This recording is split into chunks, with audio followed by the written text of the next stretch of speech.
Bismillahirrahmanirrahim. My name is Murtuz Sakai and welcome to the orientation session of CFEP 5. तो आज जिस subject को हम डिस्कस करने लगे हैं उसका नाम है tax planning and tax practices.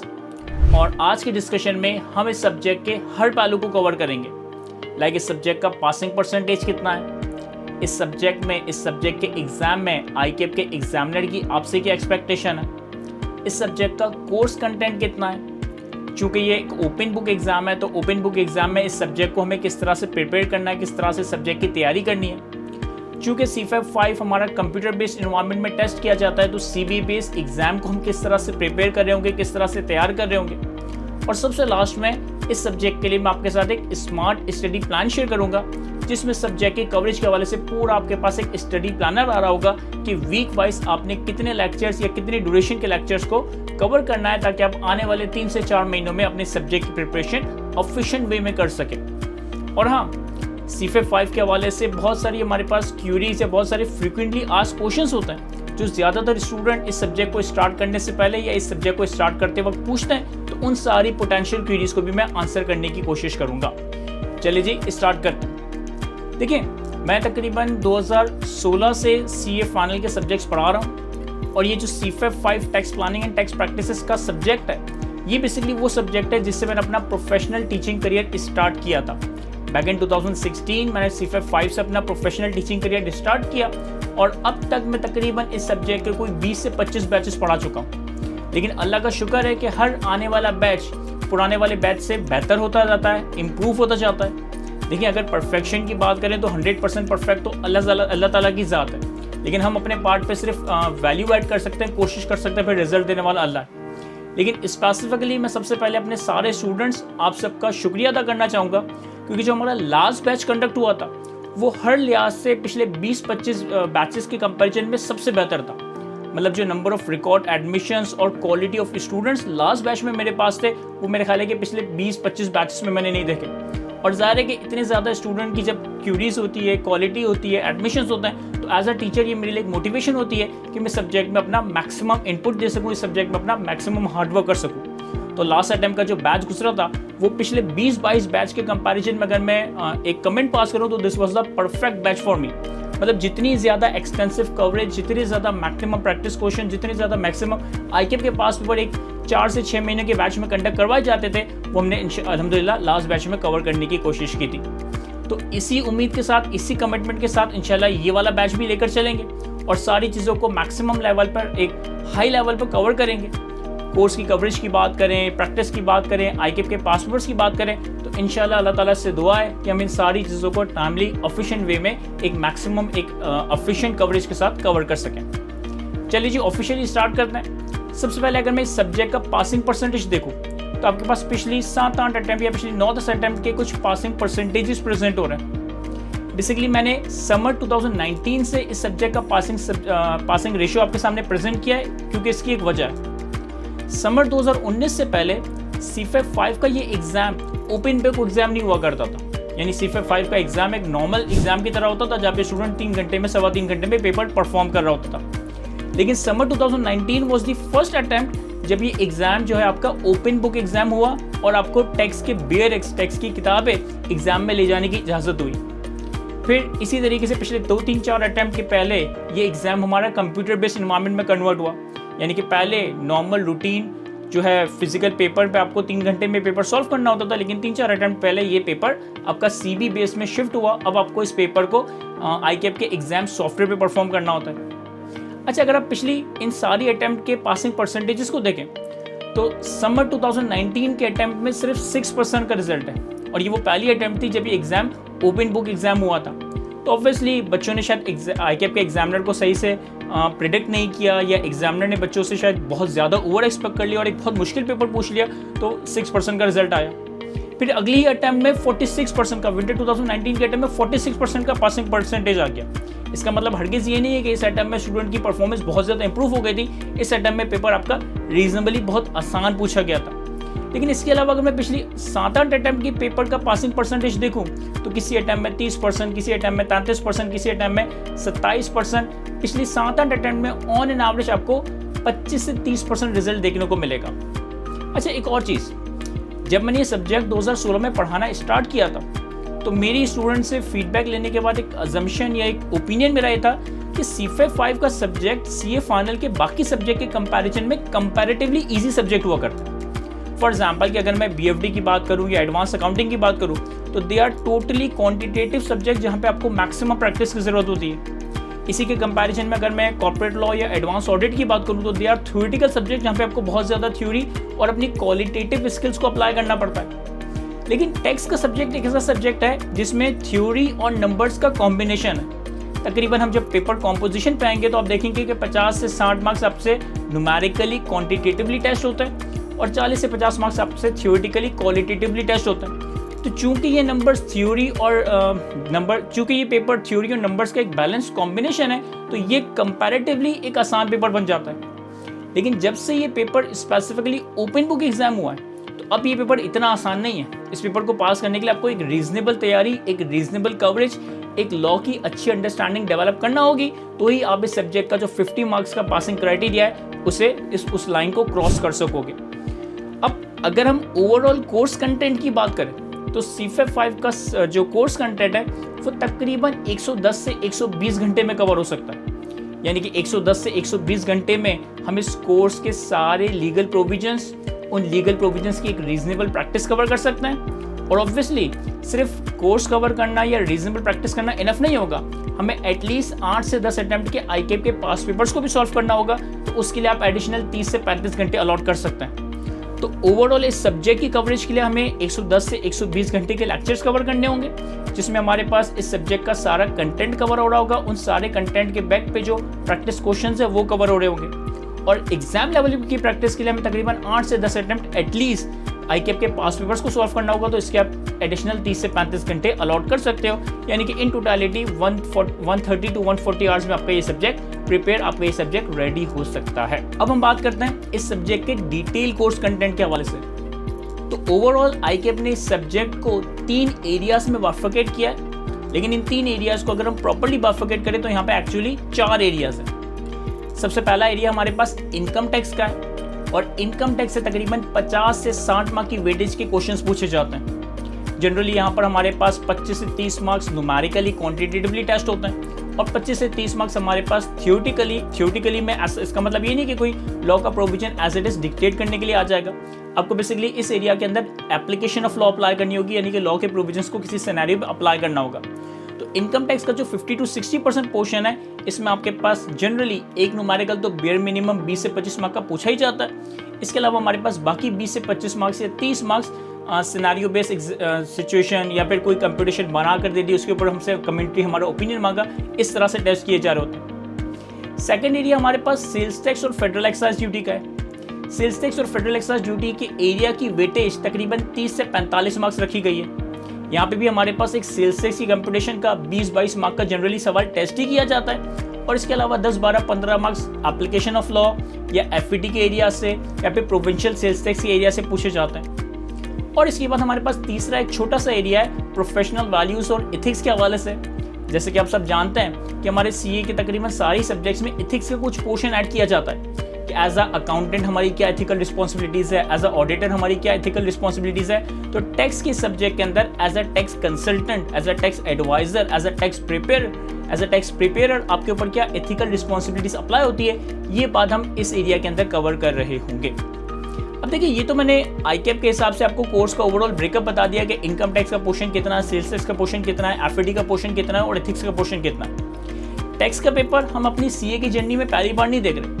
इससे पहले हम CAF लेवल पे भी टैक्स का एक सब्जेक्ट पास करके आ चुके, तो ऑब्वियसली वहाँ से भी हमें कुछ हेल्प मिल रही होगी। हमें एक टैक्स का एक बेसिक अंडरस्टैंडिंग है और CA फाइनल में हम इस टैक्स की अंडरस्टैंडिंग को हाई लेवल पे, नेक्स्ट लेवल पे लेकर जा रहे होंगे। देखिए, सबसे पहले अगर मैं इनकम टैक्स की बात करूँ तो इनकम टैक्स के एरिया में आपने CAF लेवल पे टैक्स लॉ में कुछ चीज़ें कवर की हैं। लाइक आपने टैक्स का बेसिक्स कवर किया है, 5 बेड्स ऑफ इनकम की चीज़ें कवर की हैं, लॉसेस का एरिया कवर किया है, टैक्स क्रेडिट्स का एरिया कवर किया है, AOP की टैक्सेशन वगैरह कवर की है। तो CAF लेवल पे हमने इनकम टैक्स के पोर्शन में जो कुछ पढ़ा था वो सब कुछ हमें CA फाइनल में दोबारा से पढ़ना है। उन सारे एरिया से CA फाइनल में भी चीज़ें पूछी जाती हैं और CA फाइनल का कुछ एडिशनल एरिया भी है जो कि आप इस सब्जेक्ट में मेरे साथ कवर करोगे। अब ऐसा नहीं है कि जो चीज़ें आपने CAF लेवल पे पढ़ी थी वो आपको खुद से रिवाइज करनी होगी।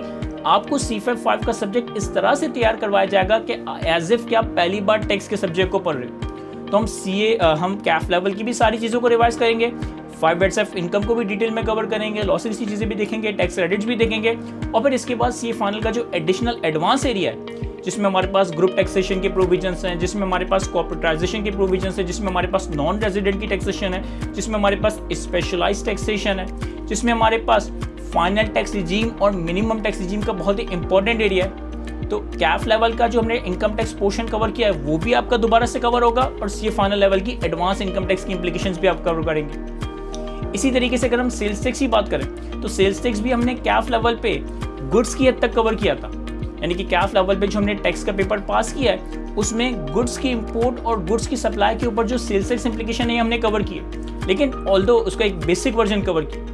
CA फाइनल लेवल पे हम गुड्स की टैक्सेशन के साथ साथ सर्विसेज की सेल्स टैक्स इंप्लीकेशन भी देखेंगे, यानी पूरे पाकिस्तान में जब गुड्स इंपोर्ट होते हैं या गुड्स सप्लाई होते हैं तो उनके ऊपर जो सेल्स टैक्स इंप्लीकेशन आती है उन्हें भी कवर करेंगे, यानी कि जो कैफ लेवल पे कवर किया और जो एडवांस प्रोविजंस हैं वो भी, और साथ साथ पूरे पाकिस्तान में जब सर्विसेज प्रोवाइड की जाती है, जब सर्विसेज रेंडर की जाती है तो उस पर जो प्रोविंशियल सेल्स टैक्स चार्ज होता है इनके एरियाज के इनके प्रोविजंस को भी हम कवर कर रहे होंगे। देखिए पाकिस्तान में बेसिकली होता यूँ है कि गुड्स के ऊपर federal sales tax act 1990 apply होता है, और सर्विसेज के ऊपर प्रोविंशियल सेल्स टैक्स अप्लाई होता है विद रिस्पेक्ट टू दी कि किस प्रोविंस में सर्विसेज प्रोवाइड की जा रही है, किस प्रोविंस में सर्विसेज रेंडर की जा रही है। तो CA फाइनल लेवल पे आप सेल्स टैक्स ऑन गुड्स और सेल्स टैक्स ऑन सर्विसेज दोनों एरियाज को डिटेल में कवर करेंगे। इसके बाद फेडरल एक्साइज ड्यूटी की बात करें तो FET का एरिया आपने कैफ लेवल पे कवर नहीं किया था। FET का एरिया अब CA फाइनल लेवल पे पहली बार दिखोगे और गुड्स और सर्विसेज दोनों के ऊपर फेडरल एक्साइज ड्यूटी की इंप्लीकेशंस को कवर कर रहे होंगे। तो रफली मैं यूँ कह सकता हूँ कि जो मैंने आपको ओवरऑल कोर्स का साइज बताया कि तकरीबन 110 से 120 आवर्स के लेक्चर में आपका ओवरऑल कोर्स कंप्लीट होगा, तो इसमें से यूँ समझ लें कि 30-40 आवर्स आपके कैफ 2 के पोर्शन का ही रिवीजन या आपके कैफ 2 के पोर्शन की ही कवरेज हो रही होगी, और तकरीबन 60-70 आवर्स आप CA फाइनल का एडवांस एरिया, CA फाइनल का एडिशनल एरिया कवर कर रहे होंगे। अगर मैं इस 110-120 घंटों को सेल्स टैक्स और इनकम टैक्स में बाइफरकेट करूं तो तकरीबन 80 आवर्स आपके इनकम टैक्स के ऊपर स्पेंड होंगे और तकरीबन 25-30 आवर्स आपके सेल्स टैक्स के एरिया पे स्पेंड हो रहे होंगे। चलिए जी आगे बढ़ते हैं। तो एक तो हमने इस सब्जेक्ट का पासिंग परसेंटेज देखा, एक तो हमने इस सब्जेक्ट का कोर्स कंटेंट देखा। अब इस सब्जेक्ट की प्रिपरेशन किस तरह से करनी है, इस सब्जेक्ट की क्या मोडालिटीज होगी, ओपन बुक एग्जाम के हवाले से, ICAP के CB एग्जाम बेस्ड सॉफ्टवेयर के हवाले से, ये सारी चीज़ों को थोड़ा डिटेल में डिस्कस करते हैं।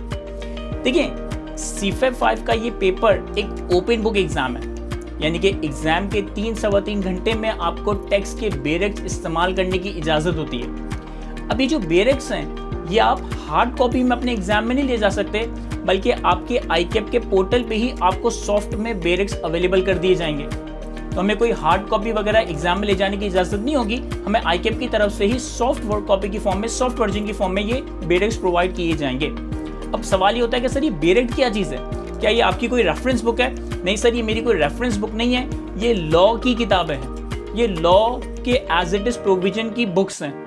डिफरेंट पब्लिशर्स के बेरेक्ट ICAP इस्तेमाल करता है और ICAP आपको एग्जाम में उनका एक्सेस प्रोवाइड कर रहा होगा। इवन ICAP एग्जाम में नहीं बल्कि एग्जाम के पहले ही आपका जो स्टूडेंट एरिया होता है, आपका जो स्टूडेंट लॉगिन होता है ICAP की वेबसाइट के ऊपर, उस वेबसाइट के ऊपर आपके पास बेरेक्ट का एक्सेस अवेलेबल हो जाएगा, ताकि आप एग्जाम से पहले उस बेरेक्ट से फेमिलराइज हो सको, इस बेरेक्ट को इस्तेमाल करना सीख सको कि इस बेरेक्ट को किस तरह से एग्जाम के 3 घंटों में हमें इस्तेमाल करना होगा।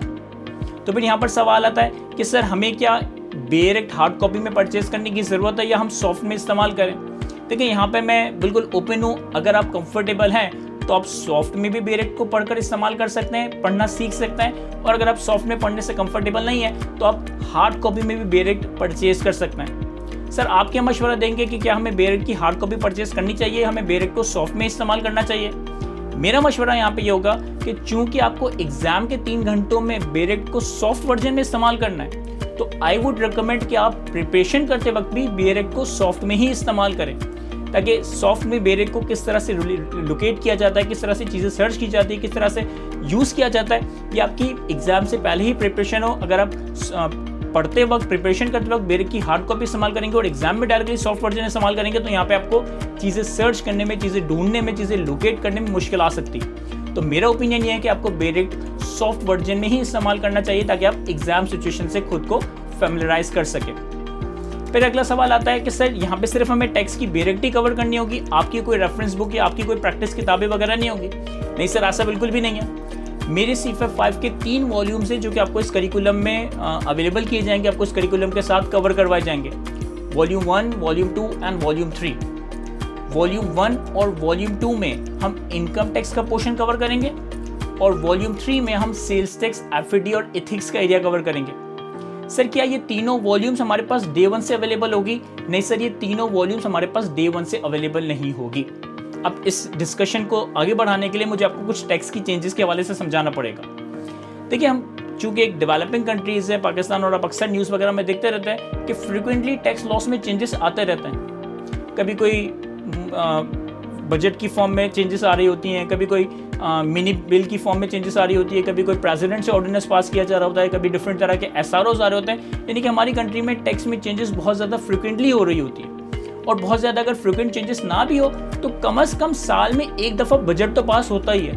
अब साल में एक दफ़ा जो बजट पास होता है, जो फाइनेंस एक्ट, लीगल टर्म इसकी होती है, फाइनेंस एक्ट पास होता है। ये फाइनेंस एक्ट में आपके टैक्स लॉस में ही चेंजेस लाई जा रही होती है। कुछ एग्जिस्टिंग टैक्स प्रोविजंस को डिलीट किया जाता है, कुछ नेक्स्ट टैक्स प्रोविजंस ऐड किए जाते हैं, कुछ एग्जिस्टिंग प्रोविजंस को मॉडिफाई, अमेंड किया जाता है। तो फाइनेंस एक्ट की फॉर्म में हमारे टैक्स लॉस के अंदर चेंजेस लाई जा रही होती है। तो फिर आपका सवाल ये होगा कि सर अगर टैक्स लॉ में बार बार चेंजेस आती रहती हैं तो फिर हमें कैसे पता चलेगा कि हमें एग्जाम के लिए कौन सी चीज़ों को कवर करना है और कौन सी चीज़ों को कवर नहीं करना? इसके हवाले से ICAP की पॉलिसी डिफाइंड है।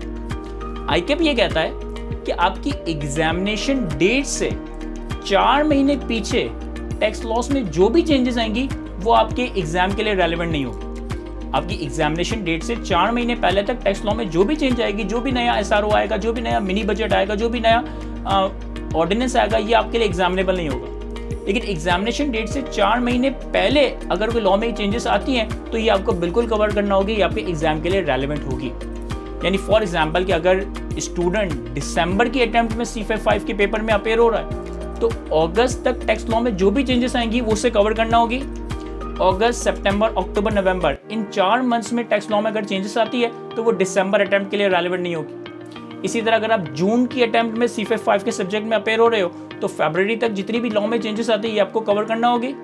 फरवरी के बाद फरवरी, मार्च, अप्रैल, मई, इन 4 मंथ्स के अंदर एग्जाम में टैक्स लॉ में जो भी चेंजेस आएंगी ये आपकी जून अटेम्प्ट के लिए रेलेवेंट नहीं होगी। तो टैक्स लॉ में मेजर चेंजेस तो जनरली बजट की फॉर्म में, फाइनेंस एक्ट की फॉर्म में लाए जा रहे होते हैं। और रिसेंटली फाइनेंस एक्ट 2025 पास हो चुका है पार्लियामेंट से, तो जो भी अपडेटेड टैक्स प्रोविजन है वो आपकी आने वाली दिसंबर 25 और जून 26 की अटेम्प्ट के लिए रेलेवेंट होगी। और इस दौरान अगर कोई मिनी बजट आ जाता है, कोई नया SRO आ जाता है, कोई नया ऑर्डिनेंस वगैरह पास हो जाता है जो कि आपके एग्जाम के लिए रेलेवेंट होगा, तो फिर ये मेरी जिम्मेदारी है कि मैं आपको उसे कवर करवाऊंगा। अदरवाइज फाइनेंस एक्ट 2025 आपके लिए दिसंबर 25 और जून 26 की अटेम्प्ट के लिए रेलेवेंट है, एप्लीकेबल है। अब देखें, चूंकि बिल्कुल रिसेंटली फाइनेंस एक्ट 2025 पार्लियामेंट से पास हुआ है और अगर आप फाइनेंस एक्ट की कॉपी देखेंगे तो ये कोई 280 से 300 पेजेस का एक पूरा बुकलेट होता है। तो ह्यूमनली मेरे लिए पॉसिबल नहीं है कि मैं डे 1 पे आपके पास तीनों अपडेटेड वॉल्यूम्स अरेंज करके रख दूं, ये तीनों किताबें अपनी डे 1 पे अपडेट करके आप लोगों को प्रोवाइड कर दूं। तो ये वॉल्यूम्स आपको over the period of time provide किए जाएंगे। वॉल्यूम 1 मिड ऑफ जुलाई तक आपके पास अवेलेबल हो जाएगा, वॉल्यूम 2 मिड ऑफ अगस्त तक आपके पास अवेलेबल हो जाएगा और वॉल्यूम 3 मिड ऑफ सितंबर तक आपके पास अवेलेबल हो जाएगा।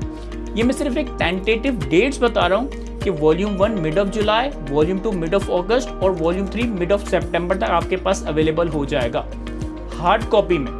सर बुक्स हमें हार्ड कॉपी में परचेस करनी होगी? नहीं सर, यहाँ भी कोई ज़रूरी नहीं है। अगर आप कंफर्टेबल है तो मैं आपको इन तीनों वॉल्यूम्स की सॉफ्ट कॉपी भी प्रोवाइड कर दूंगा। अगर आप सॉफ्ट में पढ़ सकते हैं सॉफ्ट में ही पढ़ें, और अगर आप इन चीज़ों को पढ़ने के लिए हार्ड कॉपी, हार्ड बुक की ज़रूरत है तो फिर आप हार्ड बुक भी IQ के कैंपस से या IQ के डिलीवरी के थ्रू ऑर्डर कर सकते हैं।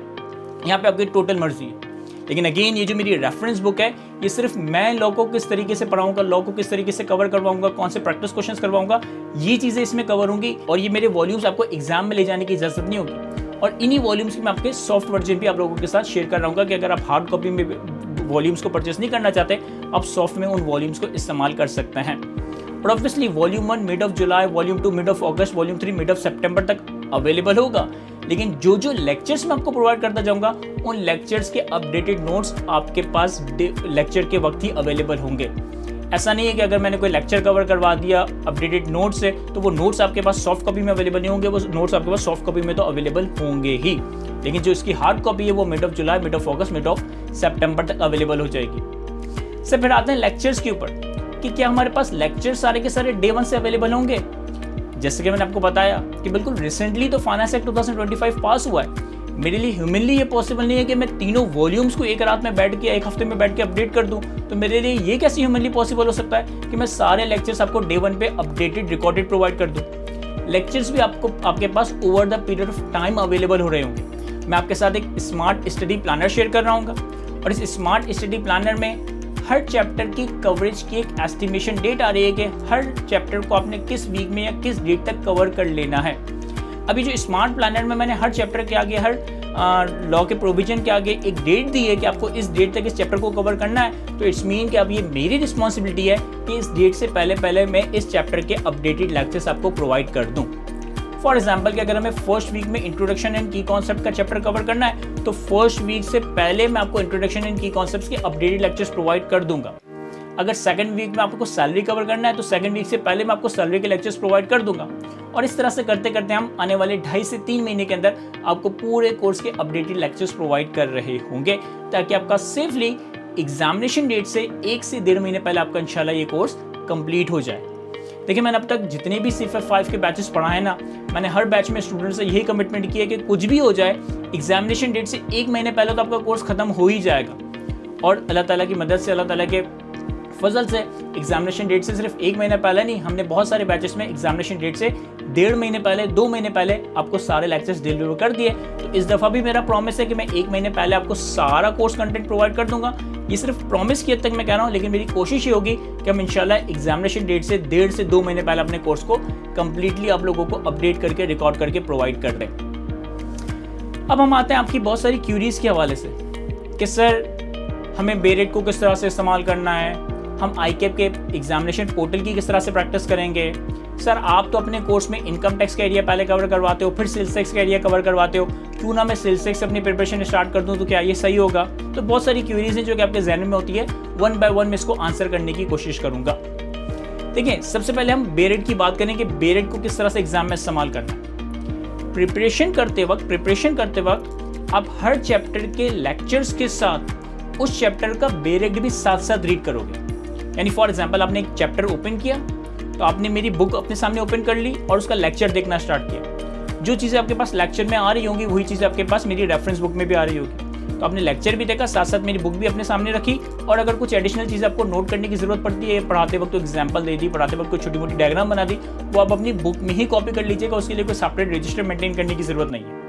हाँ, अगर मैं कुछ प्रैक्टिस क्वेश्चंस वगैरह करवा रहा हूँ तो उसे आप सेपरेटली अपने रजिस्टर वगैरह में नोट करेंगे, लेकिन कॉन्सेप्ट को समझाते हुए अगर मैं आपको कोई एग्जांपल दे रहा हूँ, कोई डायग्राम वगैरह बना रहा हूँ, तो वो आप अपनी बुक में ही बना लीजिएगा, उसके लिए सेपरेट रजिस्टर मेंटेन करने की जरूरत नहीं है, ताकि आपके पास पढ़ने के लिए, रिविजन करने के लिए ज़्यादातर कंटेंट एक जगह पर अवेलेबल हो ना, आपको मल्टीपल जगहों से ना पढ़ना पड़े।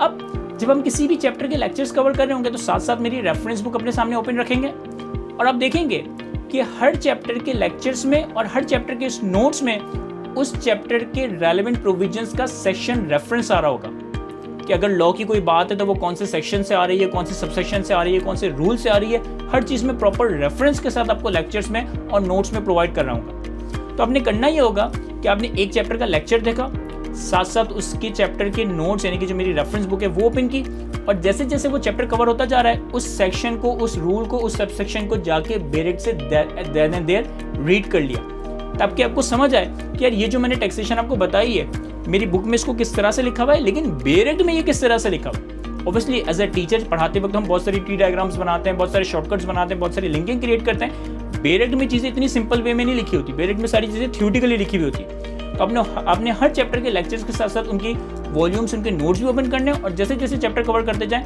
वैसे वैसे उसका बेरेट भी हाथों हाथ रीड करते जाए, ताकि over the next 3 to 4 months आप तीनों चीज़ें प्रॉपर्ली कवर कर लेंगे। आप लेक्चर्स भी देख चुके होंगे, आप नोट्स भी यूज़ कर चुके होंगे और आप बेरेट में चीज़ें लोकेट करना भी सीख जाएंगे। फिर जब मैं कोर्स की सब्सटेंशियल कवरेज के बाद ICAP के प्रैक्टिस क्वेश्चंस पे आऊँगा, तो ICAP के प्रैक्टिस क्वेश्चंस करवाते वक्त मैं एग्जाम पोर्टल के ऊपर, ICAP के पोर्टल के ऊपर ही बेरेट इस्तेमाल करूंगा। तो वहाँ पे आपकी सही मानों में प्रैक्टिस होगी या सही मानों में आपको समझ आएगा कि इस बेरेक्ट को एग्जाम के 3 घंटों में हमने किस तरह से इस्तेमाल करना है। मैं ये नहीं कह रहा कि बेरेक्ट सिर्फ आपने खुद ही कवर करना है, मैं कुछ भी नहीं करवाऊंगा, मैं आपको बिल्कुल बेरेक्ट इस्तेमाल करना सिखाऊंगा। लेकिन जब हम कोर्स का सब्सटेंशियल पोर्शन कवर कर लेंगे और फिर आईकेप के पास पेपर्स के क्वेश्चंस पर आएंगे, तो उस पास पेपर के क्वेश्चंस को सॉल्व करते वक्त आप मुझे देखेंगे कि मैं बेरेक्ट को भी आपके सामने पैरेलल ओपन करूंगा और किस तरीके से क्वेश्चंस की चीजों को बेरेक्ट के अंदर सर्च करके अकॉर्डिंगली अपने आंसर को ड्राफ्ट कर रहा हूँगा। सर इसके बाद आते हैं कि चूंकि हमने एग्जाम बेस्ड इन्वायरमेंट में एग्जाम देना है, तो हम अपना जो प्रैक्टिस क्वेश्चन या प्रैक्टिस का एरिया है, क्या वो रजिस्टर में सॉल्व करें या हम एग्जामिनेशन सॉफ्टवेयर पे सॉल्व करें या एक्सेल में सॉल्व करें। देखिए, जब हम इन डिफरेंट एरियाज की कवरेज करेंगे ना, तो हर एरियाज के साथ आपको कुछ ना कुछ प्रैक्टिस करवाई जाएगी। सैलरी का हेड कवर होगा तो सैलरी के 10-12 प्रैक्टिस क्वेश्चन होंगे। कैपिटल गेन का कवर होगा तो कैपिटल गेन के 15-20 प्रैक्टिस क्वेश्चन होंगे।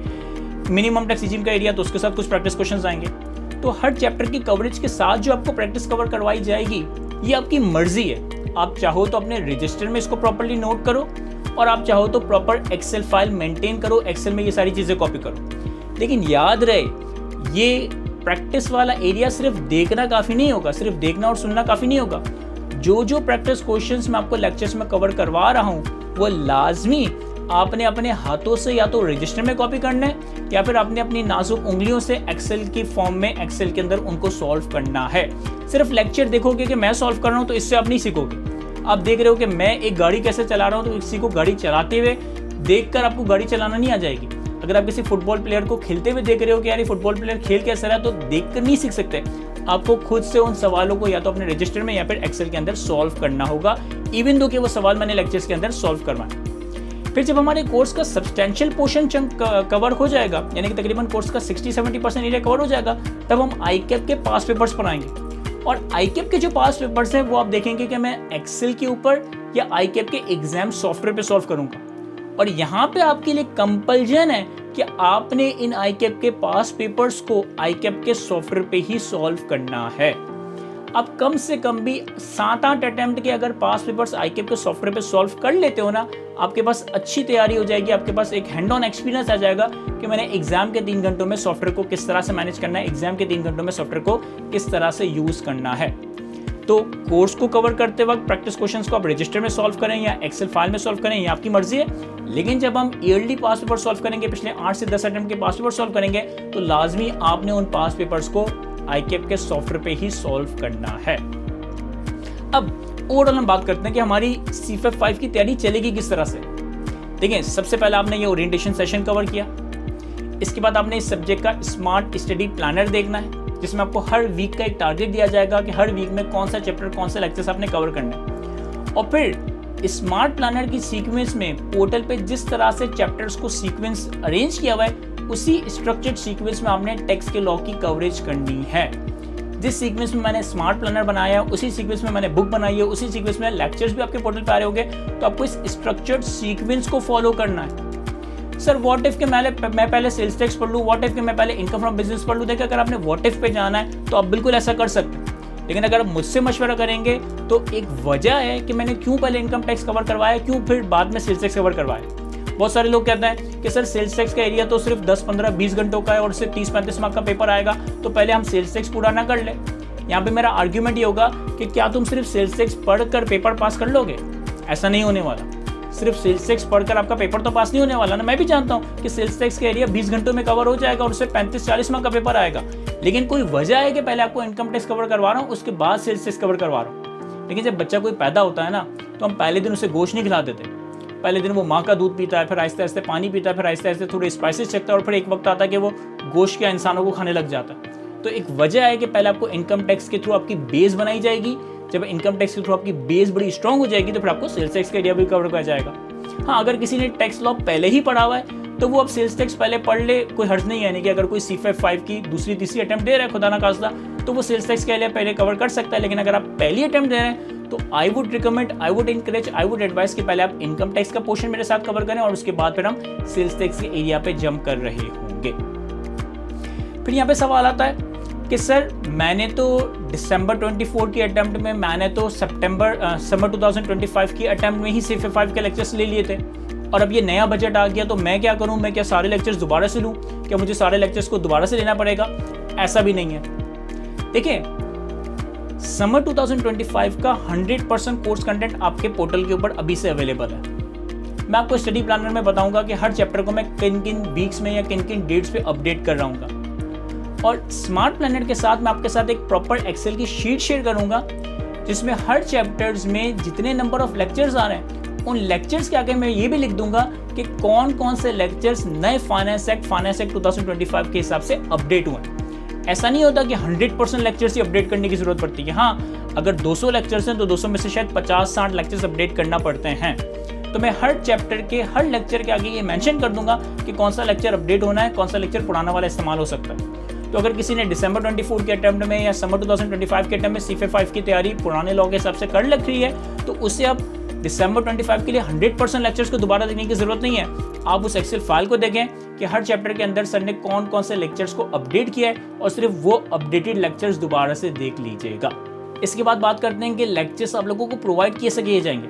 देखिए, लेक्चर्स आपको IQ स्कूल ऑफ फाइनेंस के इस पोर्टल पे प्रोवाइड किए जाएंगे और पोर्टल पे लॉगिन करके पोर्टल का एक्सेस लेकर आप इस लेक्चर्स को सीक्वेंस के हिसाब से देखना शुरू कर सकते हैं। तो सर क्या हमारी कोई लाइव क्लासेस कवर नहीं होगी? नहीं सर, कोर्स की कवरेज के हवाले से मैं कोई आपकी लाइव क्लास कंडक्ट नहीं करूंगा, बल्कि आपको सारा कंटेंट रिकॉर्डेड अपडेट करके प्रोवाइड करूंगा। तो सर फिर हमारी जो क्यूरीज वगैरह होगी उनको कैसे एड्रेस करेंगे?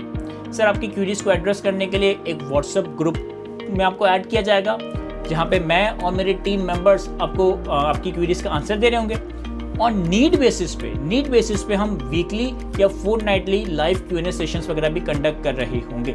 तो व्हाट्सएप ग्रुप के ऊपर तो आपको विद इन 24 आवर्स ही आपकी क्यूरी का जवाब मिल जाएगा, लेकिन अगर क्यूरीज बहुत ज़्यादा बढ़ जाती है, स्टूडेंट्स को नीड फील होती है, तो फिर हम live Q&A session weekly basis पे या फोर्टनाइटली बेसिस पे कवर करवाएंगे। सर ओवरऑल कवरेज के हवाले से एक बार बता दें, देखिए आपके CFA5 में जितना कंटेंट है वो कंटेंट मैं आपको कवर करवाऊंगा जो कि आपको बाआसानी 90 मार्क्स तक का पेपर अटेम्प्ट करने के लिए इनफ हो। 90 मार्क्स तक का पेपर आप अटेम्प्ट कर सके और ऑब्वियसली 90 मार्क्स तक का पेपर अटेम्प्ट करते हो तो फिर आपके मोर देन 50% मार्क्स सिक्योर हो रहे होंगे।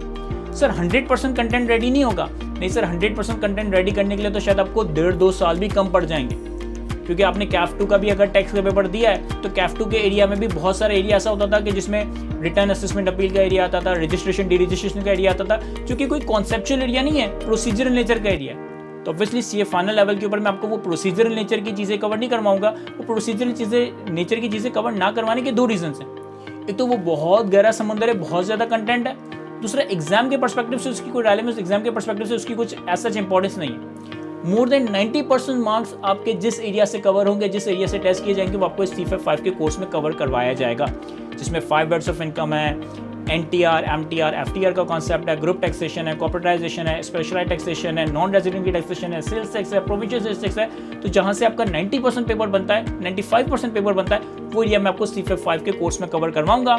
हाँ, 5-6 मार्क्स 7 मार्क्स आपके ऐसे एरिया से आ सकते हैं कि कोई रिकवरी का सेक्शन पूछ ले, कोई रिटर्न असेसमेंट अपील का सेक्शन पूछ ले, कोई रजिस्ट्रेशन डी रजिस्ट्रेशन की चीज़ें पूछ लें। तो टू बी ऑनेस्ट, डे 1 पे मैं आपको बता रहा हूँ कि ये वो एरियाज हैं जो कि मैं आपको CFA5 में कवर नहीं करवाऊंगा और मैं रिकमेंड भी नहीं करूँगा कि आप उसे खुद से पढ़ने की होशियारी करो। क्यों? इसको पढ़ने में आपके 30, 40, 50 घंटे एडिशनल लगेंगे और इस एरिया से चीज़ें एग्जाम में आए इसके चांसेस बहुत ही कम है, और एग्जाम में आ भी जाती है तो इस एरिया से कोई 5-7 मार्क्स से ज़्यादा की चीज़ आपके एग्जाम में टेस्ट नहीं होने वाली। तो यहाँ पे हमने जो हम 80-20 प्रिंसिपल अपनी ज़िंदगी में अप्लाई करते हैं ना, कि हम उस चंक को कवर करें जो कि हमारे पेपर का कंपलसरी है, जहाँ से हमारे बासानी पासिंग मार्क्स सिक्योर हो रहे होंगे। सर फिर अगर हमारी क्यूरीज वगैरह हैं तो क्यूरीज वगैरह के वाले से मैंने आपको बताया कि एक तो व्हाट्सएप पे आपको आंसर किए जाएंगे और नीड बेसिस में हम Q&A सेशंस वगैरह भी कंडक्ट करेंगे।